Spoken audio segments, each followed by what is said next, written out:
그리스도인의 삶에 있어서 오늘은 아브라함의 언약적인 부활신앙에 대해서 말씀을 나누려고 합니다. 창세기 22장의 아케다 사건입니다. 또 여호와 일에 하나님께서 미리 다 준비하셨다라는 그러한 내용의 사건의 내용이죠. 창세기 22장의 내용은 첫 번째 절이 바로 이 모든 일 후에라고 이렇게 시작하고 있습니다. 그것은 곧 21장의 내용을 뒷받침해서 그러한 사건이 일어난 후에라고 말씀을 하고 있는 것이죠. 그럼 먼저 21장의 내용은 어떤 내용이냐면 언약의 아들이라고 부르죠.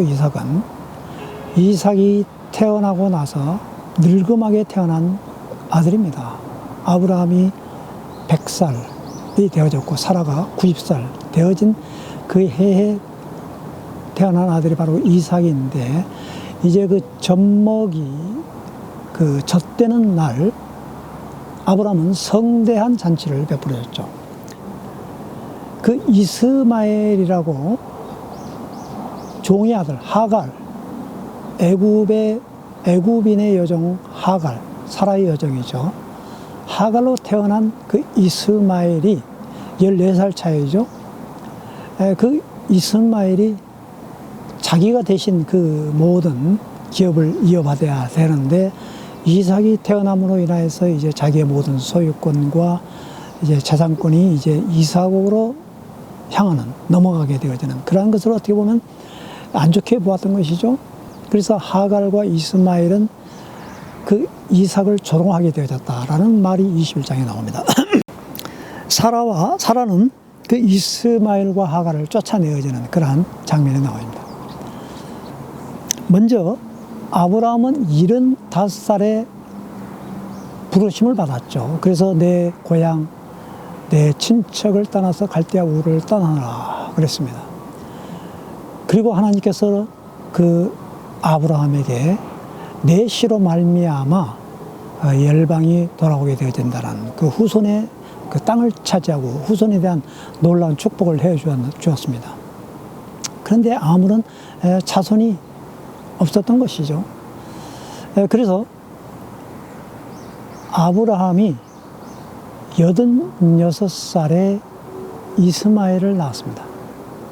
아무런 씨를 받지 못했던 거죠. 그래서 사라의 제안에 의해 가지고 자기의 그 사라의 여종 하갈 통해서 이제 씨를 얻겠다라는 그러한 의도에서 이스마엘을 낳게 되었던 거죠. 그래서 이스마엘을 하나님께서는 아브라함은 이스마엘을 아들처럼 이렇게 여기면서 참 많은 사랑을 쏟아 부어냈던 것이죠. 그런데 그 이스마엘을 쫓아내는 그 마음이 아브라함은 고통스러웠다라고 이렇게 기록하고 있는 내용이죠. 오늘 창세기서 22장은 어떻게 보면 아브라함의 최고의 클라이맥스, 이제 마지막 그 하나님의 테스트, 그 테스트라는 말이 나옵니다. 마지막 그 테스트의 이제 절정에 이르는 그러한 장면의 내용이기도 합니다. 하나님께서는 아브라함을 테스트하기 위하여서 아브라함아 라고 이렇게 불렀습니다. 그때 아브라함은 시내니 네 여기 있습니다 말씀하십시오 라는 그런 뜻입니다. 준비된 그런 그 자세인 거죠. 아브라함의 그 마지막 그 절정기에서 하나님과의 그 최종적인 그 언약에 바로 계속해서 그 전에 보면은 하나님께서 창세기 11장에서부터 12장에 또 그리고 22장에 이르기까지 하나님은 아브라함을 계속해서 그동안에 많이 만나 주었고 또 약속의 말씀을 해 주었던 것입니다. 75살에 불러냈죠. 떠나라. 그렇지 않습니까? 그리고 15장에 보면은 아브라함이 그 믿음으로 하나님의 말씀에 그 순종으로 따라감으로 인하여서 의롭다라는 그러한 칭함을 얻게 되어지는 그러한 사건이 나오게 되어지는 것이고, 16장에서는 그 이스마엘을 86세 때 또 낳았습니다.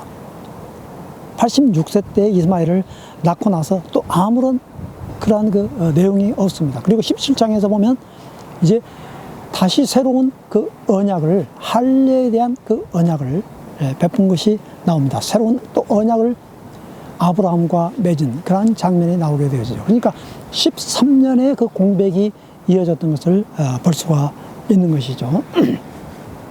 그 동안에, 그 전에 아브라함은 계속 많이 방황을 했습니다. 애굽으로 기근이 일어나서 애굽으로 내려가서 자기 아내를 누이라고 또 속이기도 했고, 또 그 두 번째로 또 아비멜렉에게도 자기 누이를 속이기도 하는 그런 그 어떻게 보면 파란만장한 그러한 생애를 했다고 볼 수가 있는 것이죠. 이제 최종적인 그 종집을 찍는 그러한 장면이 바로 창세기서 22장에 대한 그러한 사건, 우리가 다 잘 아는 아브라함이 이삭을 모리아산에다가 바치는 그러한 사건이 바로 아케다 사건인 것입니다. 이 아케다 사건은 히브리 말로 아케다, 아카드, 이게 동사가 아카드인데 그 결박하다라는 것인데 이삭을 그 모리아산에 바쳤을 때 결박한 그러한 그 표현을 히브리 말로 아케드라고 하는데,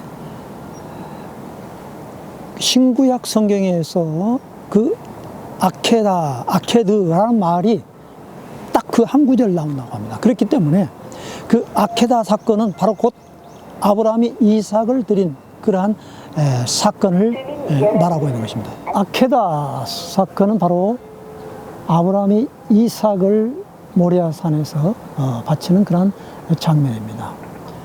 이것을 왜 제가 언약적인 부활신앙이라고 제가 이렇게 제목을 잡았냐면은 바로 아브라함의 마지막 그런 최종 그 하나님의 테스트에서 이제 하나님과에는 뗄래야 뗄 수 없는 그동안의 모든 그 신앙적인 방황과 갈등을 끝내버리는, 하나님과의 어떻게 보면 그 결판 짓는 자기의 그 헌신을 드러냄으로 말미암아 자기의 아들을 그 드리는 그러한 사건으로서 이제 최종적인 결론을 계약을 맺는 그러한 사건이라고 볼 수가 있는 것이죠. 자, 그래서 하나님께서 아브라함을 처음에 불렀을 때처럼 또 너의 아들, 그것을 아들 이삭이라고 표현하지 않으면서 계속해서 반복을 합니다. 네가 아끼고 네가 사랑하는 그 독자 이삭을 내가 데리고 지시할 땅으로 가거라.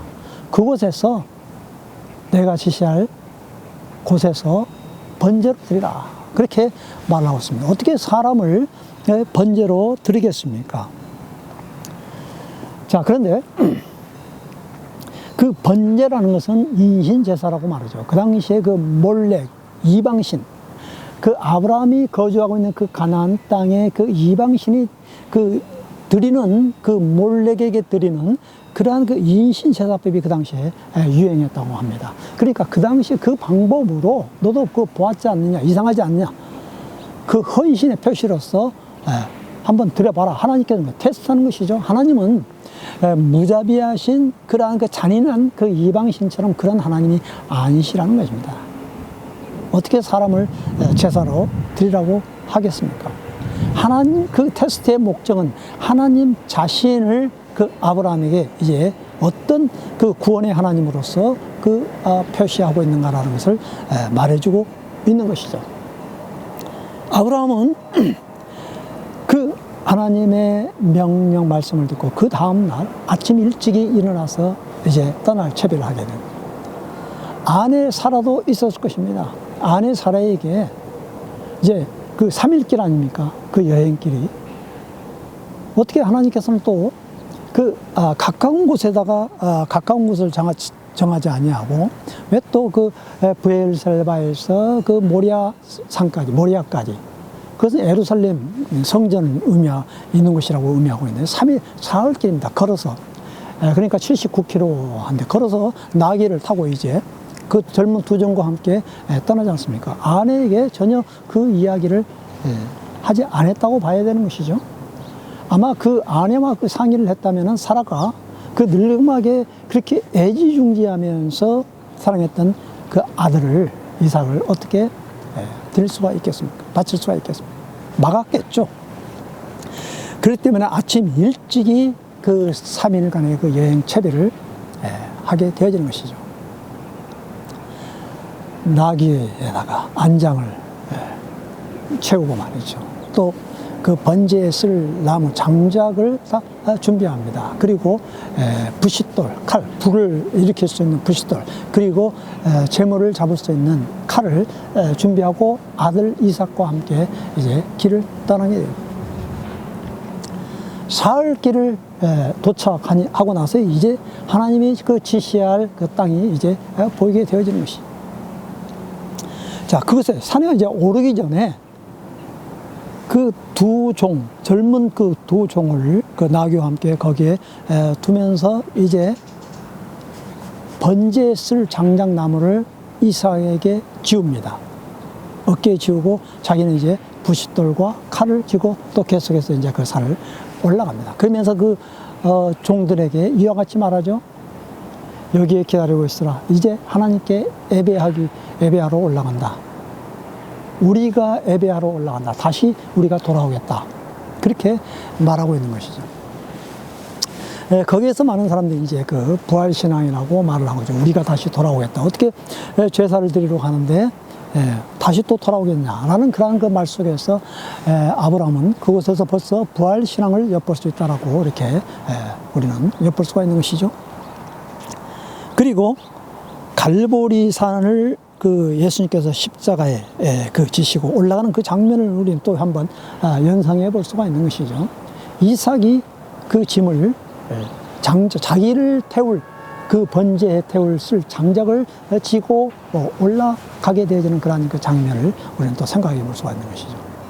그 아버지와 함께 그 올라가는 그 장면.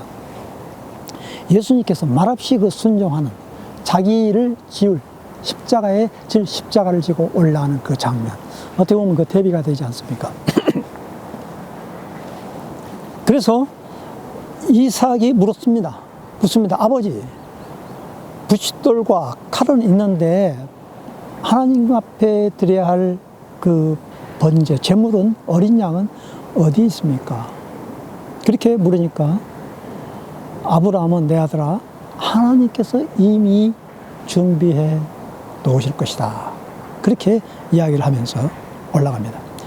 자, 3일 길을 걸어서 거기에 도착했죠. 의미가 있는 것이죠. 3일 동안 어떻게 보면 얼마나 참 그 아브라함의 발걸음이 무거웠겠습니까? 그 과정은 전혀 우리가 알아볼 수가 없습니다.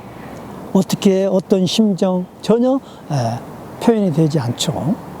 그러나 그 3일, 그 사흘, 예수님께서 십자가에 못 박혀 죽으시고 나서 사흘 그 무덤에 갇혀 있는 그 모습, 그 요나가 그 물고기 속에서 사흘 동안 갇혀 있는 그런 그 모습 한번 우리는 떠올릴 수가 있는 것이죠. 번제할 그곳에 도착했을 때 이제 아브라함의 그 22장 9절에 보면은 그 아브라함의 그 하나하나의 동작이 히브리어에는 전부 다 그것을 동사로 표현을 했습니다. 그 히브리 원문에 읽어보면 그렇게 표현이 됐다고 해요. 전부 다 동사로서, 4가지의 동사로서 이렇게 표현을 했답니다. 그러니까 그것은 어떻게 보면 그 번제를 드리는 데 있어서 그 제사의 그 제의적인 단어를 쓴 것이 아니고 너무나도 그 절체절명 절박한 그 단어를 하나하나 그 동사로서 표시를 했다고 하는 것이죠. 그것에 이르러 도착하였다. 그리고 번제를 쌓았다. 그리고 나서 또 그 나무를 장작을 태울 나무 장작을 또 벌려 놓았다. 또 그리고 이삭을 결박하였다. 그게 바로 이제 아카드 동사 결박, 히브리 말로 아카드라는 그런 그 말이 바로 거기서 나옵니다. 신구약 성경에서 딱 한 번 그 단어가 사용되어진다고. 그 나무 위에다가 이삭을 올려 놓았다. 그렇게 구절에서 표현을 하고 있는 것입니다. 참으로 너무나도 그 아름다운 그 순간을 그 구절에서 묘사하고 있는 것이죠. 아름답다기보다도 어떻게 보면 그 아브라함의 그 처절하고 마지막 그 순종의 그 결행하는 그러한 그 단계에 그 끓어오르는 그 심장, 그리고 하나님의 그 명령을 그 준행하고자 하는 그 아브라함의 그 결단의 그 절박한 그 마음, 하나님과의 그 가슴과 맞닥뜨리는 그 순간이라고 그래요. 그 순간이 말이죠. 자, 손을 들고 아브라함은 이제 칼을 들고 이제 이삭을, 자기의 그 사랑하는 아들 독자 이삭을 내리시려고 하는 그 순간에 음성이 들려왔습니다. 아브라함아, 아브라함아. 얼마나 다급했으면은, 그 처음에는 아브라함 한 번만 불렀는데, 아브라함아, 아브라함아. 히브리 원문에 2번 나왔다고. 아브라함아, 아브라함아. 그때 또 아브라함은 이렇게 대답했습니다. 다른 말 필요 없습니다. 힘내. 그게 곧 정말 굉장히 단순한 그 히브리 말이 참 굉장히 의미가 있어요. 네, 제가 여기 그 듣고자 하는 I am listening. Here am I. 내 손을 멈추어라. Stop. 멈추게 만났습니다. 네가 그토록 아끼고 사랑하는 그 독자 아들 이삭까지라도 내게 바치려고 하는 하나님을 경외하는 마음을 이제야 내가 알았다라고 그렇게 말합니다. 그럴 때 아브라함은 얼마나 참 그 소리를 들었을 때에 감사 감격의 눈물을 흘렸겠습니까? 옆에 주위를 보니까 그 숯불 사이에 양이 그 뿔에 걸려 있는 것을 보았습니다. 그것이 바로 여호와 이레라는 그런 그 표현. 이레라는 말이 미리 보다, 또 감찰하다라는 그런 그 뜻으로서 미리 준비하다는 그런 그 뜻이 바로 여호와 이레라는 그런 뜻입니다. 하나님께서 미리 준비해 놓으셨다. 이 산에서 준비해 놓으셨다라는 그 뜻이 바로 거기에서 나오게 되어진 것입니다. 아브라함은 곧바로 그 순양을 이제 잡아다가 이삭 대신에 번제를 드리게 되어지는 것이죠. 그때 이제 또 하나님의 그 천사가 또 불렀죠. 아브라함아. 그러고 나서 이제 엄청난 그 언약의 계약의 축복을 그 아브라함에게 약속의 말씀을 던져줍니다. 내가 너를 반드시 복주고 복을 주겠다. 진정한 참된 복이 이제 거기에서 이루어지게 되어지는 것입니다. 내 씨로 말미암아 이 땅을 내게 주겠다. 이 내 씨로 말미암아 내 씨가, 내 후손이 하늘의 별처럼 또 바닷가의 모래알처럼, 그 전에는 하늘의 별만 나왔습니다. 그러나 이제 이 장면에서는 이제 바닷가의 또 모래알처럼 그렇게 많아질 것이고, 내 씨로 말미암아 그 후손을 약속을 하게 되어진 것이죠. 단수로 나옵니다. 씨, 바로 예수 그리스도 탄생을 바로 또 예견하고 있는 것이죠. 원수의 성을 차지할 것이다. 그리고 내 후손은 열방의 모든 그런 그 민족들이 너의 후손으로 말미암아 이제 복을 누리게 될 것이다라는 그런 엄청난 어마어마한 그 축복의 약속이 바로 그곳에서부터 이루어지게 되는 것을 볼 수가 있는 것입니다. 그래서 우리는 아브라함을 믿음의 조상이라고 말하고 있는 것이죠. 야고보서 2장 21절인가요? 그 믿음과 행함, 그 장면을 믿음과 행함의 콜라보레이션이라고 이렇게 표현하고 있습니다. 믿음과 행위가 같이 조화를 이루어서 아브라함은 하나님 말씀을 순종하게 되어졌다. 그래서 아브라함을 하나님의 벗이라고까지 그렇게 칭하게 되어졌다는 말을 하게 되어진 것을 볼 수가 있습니다. 엄청난 그러한 그 표현을 그곳에서 하게 되어진 것이죠. 아브라함을 하나님의 벗이라 라고 이렇게 말할 수 있는 것, 어떻게 보면 인간으로서는 최고의 완전한 사람이라고 볼 수가 있는 것 아니겠습니까? 아브라함의 마지막 장면이 바로 이와 같이 언약적인 부활의 신앙으로까지 그곳에서 이제 마무리하는 것을 볼 때 전혀 이제부터는 아브라함은 흔들리지 않는, 과거의 기근으로 인하여서 애굽으로 내려가고 왔다 갔다 좌지우지하지 않는 그러한 이제 확고한 그 부활 신앙이 있었기에 이삭을 드리기만 하면은 이삭을 드림으로 말미암아 다시 찾게 되어지는 그 부활, 이 놀라운 신앙의 축복을 그곳에서 받게 되어진 것입니다. 하나님께서 원하시는 제사는 다른 그 보이는, 눈에 보이는 뭐 이렇게 짐승 그런 것보다도 우리 중심을 받으신다라고 이렇게 말하고 있지 않습니까? 하나의 그 구약 시대 때 어떻게 보면 모형 그림자인데도 불구하고 아브라함은 그 중심을 하나님 앞에 정성을 다해서 드렸던 것입니다. 실질적으로 따지고 보면 아무것도 드린 것이 없어요. 눈에 보이는 거. 뭐 드린 거 있습니까? 아무것도 없지 않습니까?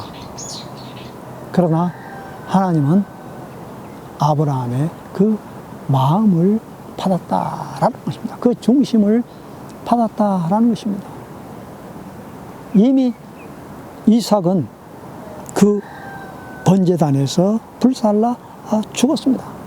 그러나 하나님께서는 그 이삭을 다시 살린 거나 다름없이 다시 아브라함에게 돌려주었던 것이죠. 그러면서 이것은 무엇을 말하고 있습니까?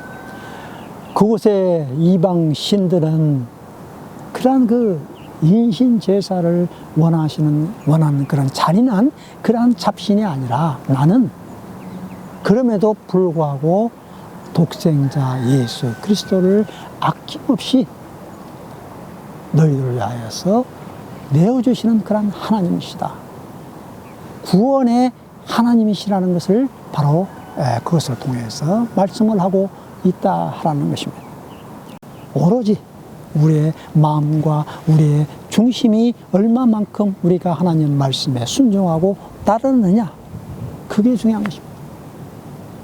우리가 진정으로 하나님을 소중하게 여기고 하나님이 나의 모든 것에, 우리의 모든 것에, 이 세상 모든 만물을 보다도 값지고 가장 최고 우선이라면, 그 소중한 것을 우리가 깨닫는다면 나의 모든 소중한 것, 그것을 우리는 하나님 앞에 내려놓을 수 있다는 것을 보여주고 있는 것이죠. 아브라함은 바로 순종의 그 모델로서 자기 소중한, 오히려 아브라함은 이랬을 것입니다. 아들 이삭을 번제로 바치라 했을 때 차라리 그 나이는 이제 다 살았는데 차라리 자기를 드렸으면 하는 그 마음으로, 심정으로 이삭을 드렸습니다. 이삭을 그 번제단 위에 올려놓았을 때는 자기가 이미 죽은 겁니다. 자기가 어떻게 해? 그 나이에, 그 젊은 나이. 그러니까 이삭의 그 당시에 나이는 어떻게 보면 그 장작, 자기가 죽어야 할 그 장작나무를 자기가 그 지고 올라왔지 않습니까? 그것은 어떻게 보면 10대, 15세, 17세, 뭐 그 정도 나이는 밝히지 않았습니다만 우리는 짐작해 볼 수가 있는 건 아니겠습니까? 그 이스마엘이 그 쫓겨나는 그 장면, 17살에 쫓겨났는데 말이죠. 아마 그 나이쯤 되지 않았을까라는 겁니다. 그러니까 아브라함은 이스마엘이 그 쫓겨났을 때 그 자기 아들의 이미 그 죽음을 한번 체험한 겁니다. 두 번째 그 자기의 아들 이삭을 그 드리라 했을 때 그 심정을 우리는 한 번 더 이해해 볼 수가 있는 것이죠. 바로 우리는 하나님 앞에 어떤 마음으로, 우리는 어떤 자세로 우리는 나아가야 됩니다. 이 험난한 세상에서 우리는 어떤 마음과 어떤 각오를 가지고 우리는 살아가야 되겠습니까?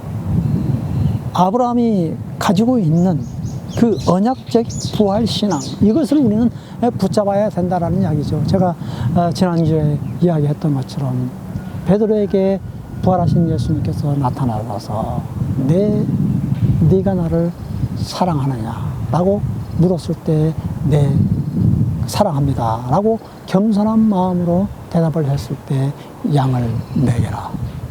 목양의 시작이 바로 그곳에서부터 시작되어진 것처럼 부활신앙에서부터 우리의 신앙은 참되게 올바르게 전진해 나갈 수 있게 되어지는 것이고, 부활신앙이 있을 때에 우리는 어떤 죽음도 불사할 수 있는 그러한 강인하고 심찬 믿음의 신앙을 갖게 되어지는 것입니다. 그래서 내 힘이 아니라는 것이죠. 부활신앙은 바로 하나님께서 나를 죽은 자 가운데서 다시 살리실 것을 믿는 그러한 그 신앙 아니겠습니까?